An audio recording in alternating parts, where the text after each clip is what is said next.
Olá a todos. Hoje a gente precisa conversar sobre a questão da crise do Estado Social de Direito e a passagem que essa crise vai ter desde o momento do final do século XX, em que a gente já percebe que essa crise se apresenta, até o modelo de Estado que a gente continuamente tentou produzir até os dias atuais. Quando a gente conversa sobre a questão de um Estado Social de Direito, a gente deve lembrar que esse modelo é um modelo que, do ponto de vista dos Estados democráticos, vem a suceder o Estado liberal.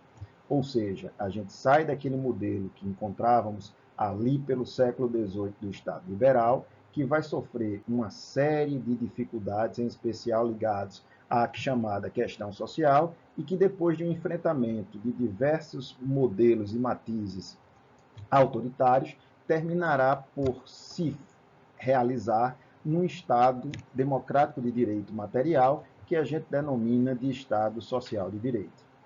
Esse Estado Social de Direito, portanto, ele, ao suceder o Estado liberal, ou parcialmente coexistir com ele, se assim a gente desejar, vai funcionar num esforço que é um esforço de aprofundamento e de alargamento concomitantes, tanto da liberdade quanto da igualdade em sentido social.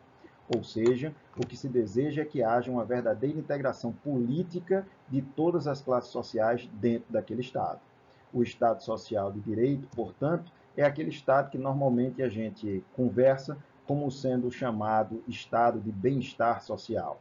O Estado Social, portanto, ele é algo que vai articular direitos, liberdades e garantias, ou seja, direitos que têm uma ideia de defender a autonomia da pessoa perante a vontade do Estado, com os direitos sociais que estavam ali surgindo entre o final do século XIX e, em especial, início do século XX. Logo, esses direitos sociais, eles vão servir para que a gente tenha uma junção daquela igualdade jurídica que, em tese, nós já temos a partir dos direitos que serão direitos de natureza liberal, para uma igualdade social, que será o ponto de chegada desse modelo de Estado social.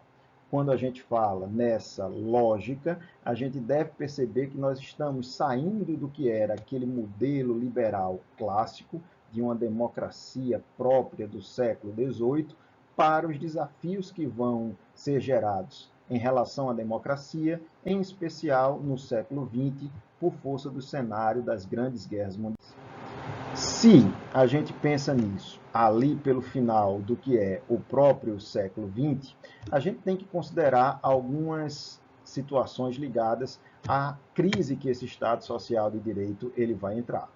Se a gente pensa hoje com a nossa cabeça de século XXI, a gente vai perceber que o modelo de Estado que a gente hoje tem de conviver é diferente daquele modelo de Estado clássico que a gente encontrava ali pelo início do século XX, que se consolidou na segunda metade do século XX. Afinal de contas, durante o século XX, a gente viu o surgimento de pelo menos três modelos clássicos em relação aos regimes políticos de Estado. Nós vemos a existência de regimes que serão regimes autoritários à esquerda, como a gente vai encontrar em especial no marxismo-leninismo soviético, como também à direita, no modelo reacionário, como a gente já deu exemplos dos modelos autoritários português ou espanhol, que findam ali pela década de 70. Vejam que esse cenário de regimes totalitários que não vão funcionar durante o século XXI, ou pelo menos pretensamente não estarão funcionando durante o século XXI, terão como grande concorrente o Estado Democrático de Direito. Aquele mesmo Estado Democrático de Direito que vem através de uma matriz liberal lá do século XVIII e que se modifica durante o século XX para poder trocar o que era uma democracia liberal para o que a gente denomina de uma social-democracia. Essa saída que a gente vai encontrar no final do século passado do Estado Social de Direito vai ser dado a partir de um determinado pano de fundo. Esse pano de fundo a gente pode buscar ali em Francis Fukuyama, que é um cientista político norte-americano, quando ele vai estabelecer que a existência de uma competição ideológica entre o que era a experiência do socialismo e a experiência ocidental, chega ao fim simbolicamente com a queda do muro em 1989. Ou seja, para Fukuyama, o que existe é finalmente um triunfo do modelo liberal ocidental com aquilo que ele resolveu denominar por ser o chamado fim da história. A gente deve perceber que quando falamos nessa questão do fim da história, esse não foi o único modelo proposto. Afinal de contas, Huntington vai demonstrar também, ainda no século passado, que nós poderíamos experimentar, e de fato experimentamos, um modelo de tensão que não levaria àquela circunstância que Fukuyama dizia de uma vitória de uma pax americana, de uma democracia liberal ocidental. Ao contrário, para Huntington, a preocupação dele estava num choque de civilizações, porque ele previa a existência de reações àquela universalização de uma democracia liberal de base ocidental.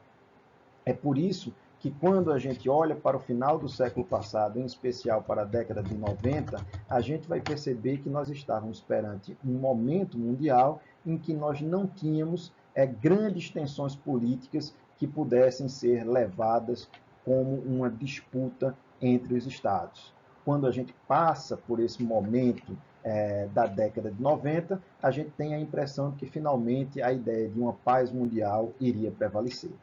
A questão é que o Estado que naquele momento está funcionando na maioria das sociedades é um modelo de Estado que se baseou no que era a necessidade de reconstrução da Europa depois da Segunda Guerra Mundial. Essa busca de um modelo de reconstrução europeia ali pela segunda metade do século XX vai trazer um alto custo para a implementação desse Estado. Esse alto custo para a implementação do Estado Social pode ser visto claramente na história da Inglaterra, quando, no final da guerra, os trabalhistas passam a estabelecer como será o Estado Social inglês. Esse Estado Social inglês vai levar-se durante praticamente 40 anos, até que na década de 80 a gente encontra, a partir de Margaret Thatcher, a utilização de uma proposta diferente de Estado, no qual a gente quer diminuir o que seria o custo daquele Estado. Afinal de contas, a gente cria um Estado em que a lógica do bem-estar deve ser colocada em primeiro lugar. E agora, o custo dessa lógica do bem-estar começa a ser considerado enquanto inadequado pelos contribuintes. Essa lógica de uma agenda econômica que é colocada a partir da década de 80 é o que a gente vai denominar como os preceitos do neoliberalismo. Nós estávamos num momento histórico que tínhamos Thatcher de um lado e Ronald Reagan nos Estados Unidos também se utilizando da mesma perspectiva político-econômica. Então, essas nações que funcionavam como o grande motor do capitalismo mundial à época, passaram a implementar uma série de medidas de diminuição do Estado.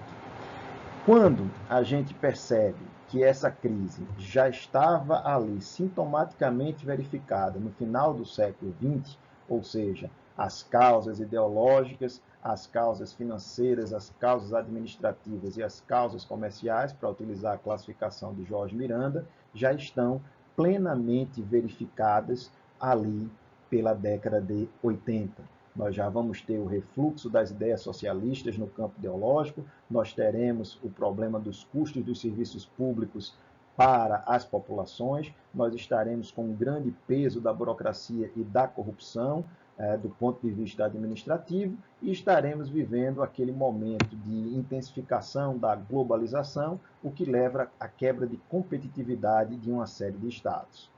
Nessa perspectiva, a gente vai perceber que o Fundo Monetário Internacional vai estabelecer, ainda na década de 80, uma série de medidas, de regras básicas que os estados deveriam seguir para poder ter um ajuste de sua macroeconomia e poder fazer face o que se espera dele em termos de serviços públicos e o custo que esses serviços públicos terminam tendo para o próprio modelo do Estado. Então, essas medidas são 10. A gente vai estar pensando numa disciplina fiscal, numa reorientação das despesas públicas, numa reforma tributária, numa liberalização financeira, em taxa de câmbio unificada, desde que mantenha-se a competitividade entre as diversas moedas, a liberalização do comércio, abertura a investimento estrangeiro direto, privatização, desregulamentação e a base ainda da matriz liberal, uma preocupação específica em assegurar o exercício do direito à propriedade.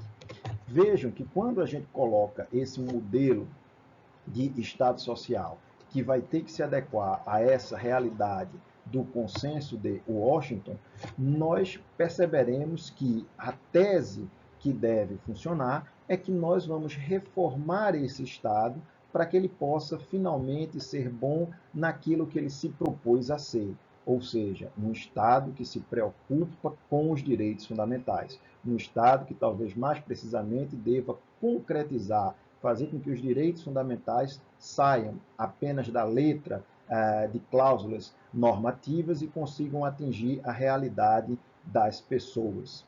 Quando a gente pensa nessas expectativas que a gente coloca para a doutrina de reforma do Estado, isso vai ter atingido praticamente todos os estados ocidentais que tinham graves dificuldades naquela época, inclusive o Brasil. Tanto que a gente vai ter um plano específico de reforma do Estado, que é um plano diretor da reforma do Estado, que foi pensado para o Brasil em 1995, a partir da presidência de Fernando Henrique Cardoso. Ou seja, a gente vai também utilizar no Brasil, já vinha utilizando, a bem da verdade, desde Collor, essa matriz, que era uma matriz de modificação e de reforma do Estado, em tese seguindo uma plataforma neoliberal. O que se verifica, principalmente quando a gente tenta avançar no tempo, é que utilizamos a reforma do Estado para, a partir dela, conseguir melhorar o funcionamento dos serviços públicos em relação aos direitos fundamentais: saúde, educação, lazer, moradia, trabalho, segurança, infraestrutura, proteção à infância, maternidade, à vida, todos esses direitos que nós conhecemos. Se isso era uma realidade de modificação do Estado ainda no final do século passado, essa reforma ela vem sendo feita de maneira contínua, a tal ponto da gente estar pensando em o que são 3 décadas de aplicação da doutrina de reforma do Estado, né, que foi inspirada naquele consenso de Washington. Quando a gente olha para esse consenso de Washington, quando a gente lembra da questão do neoliberalismo, Bresser Pereira, que foi um dos ideólogos que nós tivemos aqui no Brasil em relação a uma reforma gerencial do Estado, passa a compreender hoje que essa tentativa de se acabar com o Estado Social de Direito, ou pelo menos diminuir esse Estado Social de Direito, terminou por fracassar, porque a gente continuou querendo mais saúde, mais educação, mais lazer, mais trabalho, mais moradia, mais segurança, infraestrutura. Então, quando a gente olha para o que foram essas 3 décadas, talvez a gente tenha, na verdade, transformado um Estado social, não naquele modelo, aspas, de um Estado neoliberal, mas, muito precisamente, num Estado de direitos fundamentais, para utilizarmos a classificação de Canotilho.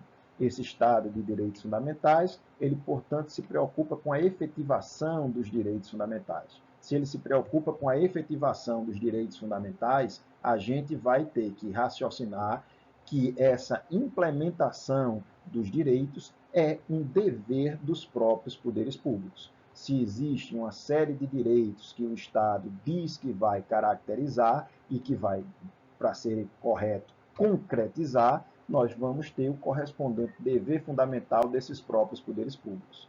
O Estado de direitos fundamentais, portanto, ele vai continuar sendo um Estado democrático de direito. Já era o Estado liberal, sob uma democracia liberal, foi o Estado social de direito sob a social-democracia, e agora nós criamos um Estado de direitos fundamentais que vai se basear num modelo de democracia participativa. Ou seja, na democracia participativa, a gente quer dar absoluta centralidade à vontade popular na construção da vontade política do Estado. Só que essa centralidade só pode ocorrer se nós tivermos instrumentos que estejam previstos no próprio texto constitucional.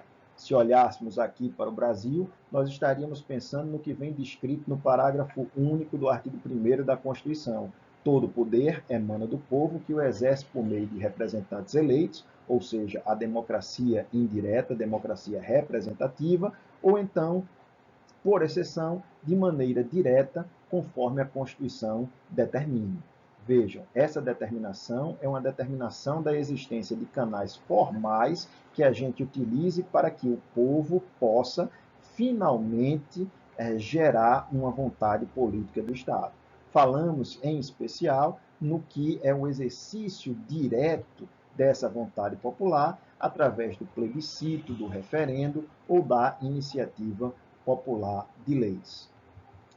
Quando a gente imagina que estamos perante essa realidade de enfrentamento direto por parte da população em relação ao que deva ser a vontade política do Estado, nós estamos olhando para esse Estado de direitos fundamentais. Ocorre que, ao mesmo tempo que a gente diz que o Estado deverá concretizar os direitos fundamentais, a gente vai ter um problema de reconhecimento contínuo de novos direitos fundamentais. Ou seja, a gente vai alargar os direitos fundamentais. Cada vez mais, novos direitos fundamentais irão surgir para serem concretizados. Esse alargamento da fundamentalidade formal dos direitos fundamentais vai levar a um problema. E o problema é a debilitação do próprio conceito da fundamentalidade dos direitos fundamentais. Ou seja, a gente vai começar a discutir se os direitos fundamentais que foram formalmente reconhecidos, se eles são ou não direitos materialmente fundamentais, ou seja, direitos que deveriam realmente, verdadeiramente, serem chamados de fundamentais. Quanto mais a gente alarga esses direitos fundamentais, mais a gente vai diminuir a importância relativa de cada um daqueles direitos fundamentais. Logo, quando a gente pensa nessa maneira, a gente verifica que temos um problema ligado à perspectiva da fundamentalidade material, de um lado, e de outro lado teremos um custo financeiro público muito alto para que o Estado possa realizar aqueles direitos fundamentais, realizar, para ser correto, a sua tarefa de promover aqueles direitos fundamentais. Em especial, claro, aos que se referem à chamada cláusula de bem-estar. Voltamos a pensar na saúde, educação, lazer, moradia, trabalho, segurança, infraestrutura, assistência aos desamparados, proteção à vida e por aí vai. Esse Estado, que é um Estado de direitos fundamentais, ele, portanto, vai continuar sendo reformado. Ou seja, a gente continua reformando o Estado porque ele é um Estado de matriz fiscal, um Estado que vai ter como sua principal fonte de arrecadação os impostos. E os impostos são suportados pela grande maioria da população. Afinal de contas, esse dever fundamental de pagar impostos, ele vem de uma perspectiva de cidadania solidária. Eu sei que na hora que eu preciso do sistema de proteção estatal, eu terei acesso àquele sistema de proteção estatal. Por isso que eu solidariamente pagarei os meus impostos para que ele, no momento de crise, seja utilizado para o sustento daquela cláusula de bem-estar. Essa é a tese que a gente utiliza. Ou seja, atualmente, a gente não tem mais muito espaço para a implementação do consenso de Washington. Afinal de contas, tudo o que poderia ter sido feito, ou praticamente tudo o que poderia ter sido feito para gerar essa redução de custo, foi realizado ainda nas décadas de 90 e no início dos anos 2000. Mas isso não resolveu o problema do financiamento do Estado de Direitos Fundamentais. Por isso que a gente passou agora a realizar reforma dos próprios direitos fundamentais. Reforma trabalhista, reforma previdenciária, reforma tributária, reforma administrativa, reforma política. Ou seja, se a gente mexe nos direitos fundamentais e retira alguns direitos fundamentais, é porque esses direitos fundamentais eles não eram verdadeiramente fundamentais. Então, essa é uma preocupação, inclusive, que Paulo Otero revela sobre esse Estado de Direitos Fundamentais. A característica mais marcante que a gente vai encontrar nesse Estado de Direitos Fundamentais é, portanto, a gente ter o alargamento e a debilidade dos próprios direitos fundamentais. A gente deve perceber também que, ao longo dos últimos anos, cada vez mais a gente aproxima o que são os valores ligados a um sistema de proteção nacional que protege os direitos internamente e aquilo que a gente vai denominar como sendo o sistema de proteção dos direitos humanos, que vai ser provocado pela abertura material a novos direitos, ou seja, direitos que vêm do plano internacional, dos tratados internacionais, por exemplo. Daí porque Paulo Otero entende que esse Estado de Direitos Fundamentais está cada vez mais se modificando e assumindo uma feição de um Estado que não se preocupa apenas com os direitos que estão colocados no seu conteúdo constitucional, mas também que vem do plano internacional, desses tratados, acordos, convenções internacionais. Logo, a gente teria uma mudança no Estado de Direitos Fundamentais para ele se transformar, para ele se consolidar num Estado de Direitos Humanos, que se caracterizaria por essa abertura do conceito material de direitos fundamentais e, portanto, deveria implementar todos os direitos fundamentais. Claro que mais queremos a implementação para aqueles que se encontram em situação social mais precária, dentro daquela perspectiva de uma cidadania solidária. Só que esse direito, ou melhor, esse Estado de Direitos Humanos, ele vai sofrer uma série de desafios à sua consolidação. Nós estamos pensando, em especial, nos dias atuais. Nós estamos pensando no que é a nossa realidade, pelo menos desse século XXI. Essa consolidação do Estado de Direitos Humanos vai enfrentar o que Paulo Otero chama de um risco de retrocesso civilizacional, ou seja, da perda de uma cultura de respeito aos direitos da pessoa humana. Essa falha civilizacional, esse retrocesso, estaria sendo causado por um modelo de uma ameaça totalitária. Essa ameaça totalitária estaria sendo desenvolvida, entre outros pontos, pela sobrevivência de movimentos políticos que são herdeiros do totalitarismo. E ele não vai fazer a distinção de esquerda e direita. Ele vai englobar os totalitarismos, tanto a esquerda quanto a direita, como sendo uma das causas do que ele chama de uma impregnação totalitária da democracia. Ou seja, essa impregnação totalitária da democracia vai ter como pano de fundo um sentimento de intolerância que a gente encontra nas sociedades atuais. Esse sentimento de intolerância das sociedades atuais vai no processo político, mas esse não é o nosso ponto, responder pela ideia de estarmos perante um populismo ou um modelo populista que tenta buscar, através da intolerância, a modificação de direitos a partir de um princípio que é um princípio majoritário. É aquilo que Paulo Otero também vai chamar de divinização do princípio majoritário, ou seja, um conjunto de eleitores pode agora retirar direitos fundamentais de um conjunto da população. É algo que não encontra lógica razoável, porque eu não posso fazer com que uma minoria possa estabelecer a quebra de direitos das outras pessoas. E essa minoria, ela é uma minoria numérica. Não estou utilizando a ideia de minoria do ponto de vista dos direitos das minorias que a gente encontra nos direitos fundamentais. Estou pensando matematicamente, um conjunto de eleitores que represente 20, 30, 40% do total da população pode impor a toda essa população um critério de verdade e que esse critério de verdade pode levar a uma injustiça do ponto de vista do seguimento à lei. É por isso que uma maioria eleitoral não pode funcionar como um critério de verdade, porque senão a gente vai ter uma volta à lógica de um modelo tirânico, Afinal de contas, a obediência à lei injusta na democracia torna-se um valor tão absoluto como a obediência à vontade do tirano.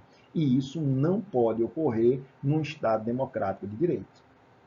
No plano do que tem acontecido, pelo menos nos últimos 10 anos ou 15 anos no mundo, a gente vai perceber que o Estado de Direitos Humanos também vai sofrer com crises sucessivas. Não bastasse a ameaça totalitária, a ameaça de transformação em um modelo de democracia totalitária, a gente vai ter de conviver com crises sucessivas que têm impacto econômico.